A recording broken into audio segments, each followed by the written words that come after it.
Hello welcome back to my channel Surekha అల్లం wife of Shiva అల్లం. ఇప్పుడు దాకా మన ఛానల్ ఎవరైనా సబ్స్క్రైబ్ చేసుకోకపోతే లైక్ చేయండి, సబ్స్క్రైబ్ చేసుకోండి. ఈరోజు సండే ఏమేమి స్పెషల్ చేశారో కమెంట్స్లో నాకు కమెంట్ చేయండి. మేమైతే ఈరోజు పాట్ బిర్యానీ చేసుకోవాలని డిసైడ్ అయిపోయాము. అదే కుండ బిర్యానీ.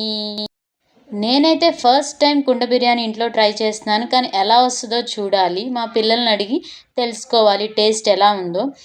వేరువేరుగా చేస్తే ఒకలా ఉంటుంది, అంటే వేరువేరు గిన్నెలో చేస్తే ఒకలా ఉంటుంది. కుండ బిర్యానీ ఎలా ఉంటుందో టేస్ట్ చేయాలని మా వారికి అనిపించింది. ఈసారి వెరైటీగా కుండలో చేయమని అన్నారు. సో అందుకే ట్రై చేద్దాం అనుకున్నాను. యాజ్ ఇట్ ఈజ్ ప్రాసెస్ అంతా అందరికీ తెలిసిందే. బిర్యానీ అంటే మసాలాలు, ఉప్పు, కారం అవే ఉంటాయి. కానీ కుండ బిర్యానీలో ఎలా ఉంటుందో చేద్దామని అనుకున్నాము. నేను చేసిన ఈ కుండ బిర్యానీ టేస్ట్ ఎలా ఉందో మీతో షేర్ చేసుకోవాలనుకుంటే నెక్స్ట్ వీడియోలో వెయిట్ చేయండి. If you like the video, don't forget to like, share, subscribe.